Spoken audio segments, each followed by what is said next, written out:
Ya. Okay. Dengar jelas. Okey, dengar. Okay, saya Rina. Saya ada satu soalan lah. So, bagaimana cara kita untuk kekalkan momentum kita macam dah bersungguh-sungguh buat kerja dan semangat bekerja, tetapi kita dikelilingi oleh tim yang tidak sama level dengan kita. Kadang-kadang agak struggle jugalah. Itu je soalan Okey. saya. Puan apa tadi nama? Lupa. Saya Rina. Rina. Okey, okey, Puan Rina. Okey, saya fahamlah pertanyaan Puan Rina tu. Ini sebenarnya perkara biasa ya. Di mana-mana organisasi kita bekerja pun, kalau contoh kita bekerja di organisasi besar, kita akan bekerja di kelompok kita. Lepas tu kita kena bekerja dengan departmen lain, bukan satu departmen ya. Kita mungkin uh, bekerja dalam banyak departmen. Satu departmen ni kena liaise dengan beberapa departmen yang lain. Jadi macam Puan Rina cakap tadi, uh, contohlah ya, katakan Puan dah berusaha bersungguh-sungguh ya, bagaimana nak kerja yang terbaik, memberi yang terbaik untuk departmen, tapi mendapat kurang sokongan lah ya daripada rakan-rakan sekeliling ke daripada departmen-departmen lain. Okay, perkara ni sebenarnya perkara yang common lah ya, kita tak boleh lari. Bila kita bekerja lagi besar organisasi itu sebenarnya, uh, lagi besar cabaran. Ada yang panggil kata internal politik, politik dalaman. Benda ni tak boleh lari. Pada saya lah, saya pun memang biasa. Saya common. Macam saya jadi accountant, jadi apa semua. Jadi kadang-kadang saya laju. Even sampai sekarang pun, kalau staff saya pun ada dengar ni, dia orang kata saya kerja laju, dia orang tak boleh ikut. Uh, tapi saya kena manage lah. Jadi macam bila macam Puan, bila you menghadapi cabaran macam gini, nombor satu lah pada saya, uh, macam saya cakap tadi, kawal stres tu. Jangan uh, stres. Macam contohlah, kita berlari ya. Mungkin kita seorang-seorang je ni lari laju, orang lain lenggang kangkung. Kalau puan sebagai ketua jabatan, memang macam saya sebagai ketua jabatan, saya lari laju, orang lain lari slow, tak guna juga. Jadi saya kena berhenti, ataupun apa yang saya boleh buat, saya patah balik. Bawa dia orang, ajak sama-sama, janganlah jalan kaki, kurang-kurang pun jogging lah sikit kan. Tapi dah jogging nanti laju sikit. Jadi kalau saya pun tak pasti puan di peringkat mana, tapi kalau puan di ketua jabatan, kena patah balik sikit. Kita nak tak nak memang kita stres. Saya kerja laju, saya dah buat kan. Orang lain tak boleh follow. Tapi nak buat macam mana? Apa kita boleh buat? Kalau 9 orang di belakang kita yang perlahan, kita seorang yang laju.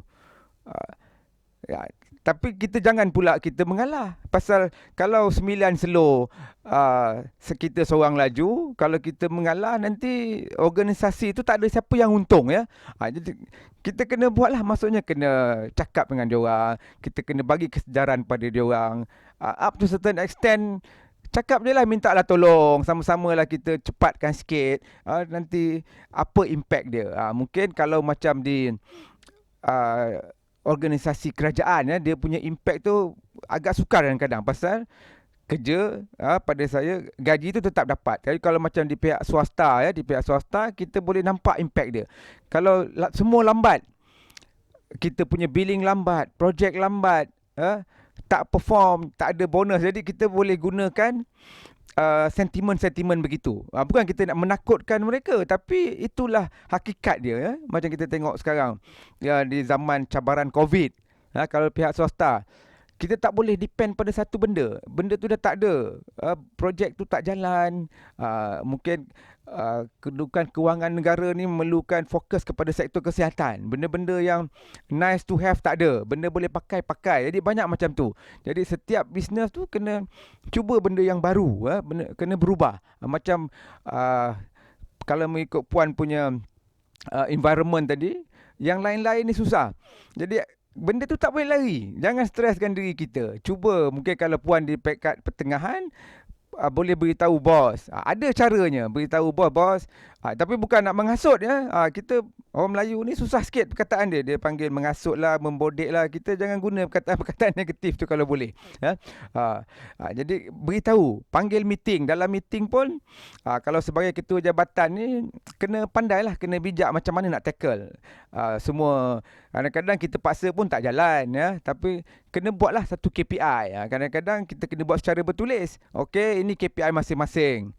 Kalau tak boleh achieve, nanti by end of the year your performance is like this lah, mungkin akan menjejaskan kenaikan pangkat. Jadi benda ni nak tak nak kena diutarakan. Kadang-kadang macam kalau environment yang kalau dah kawan baik sangat pun susah ya, nak tegur susah. Jadi kena gunakan cara bertulis. Jadi kita buat macam situasi puan tadi tu, apa kalau katakan nak tegur susah, rakan-rakan ni dah terlalu baik, nak cakap tak nak dengar, buat secara bertulis.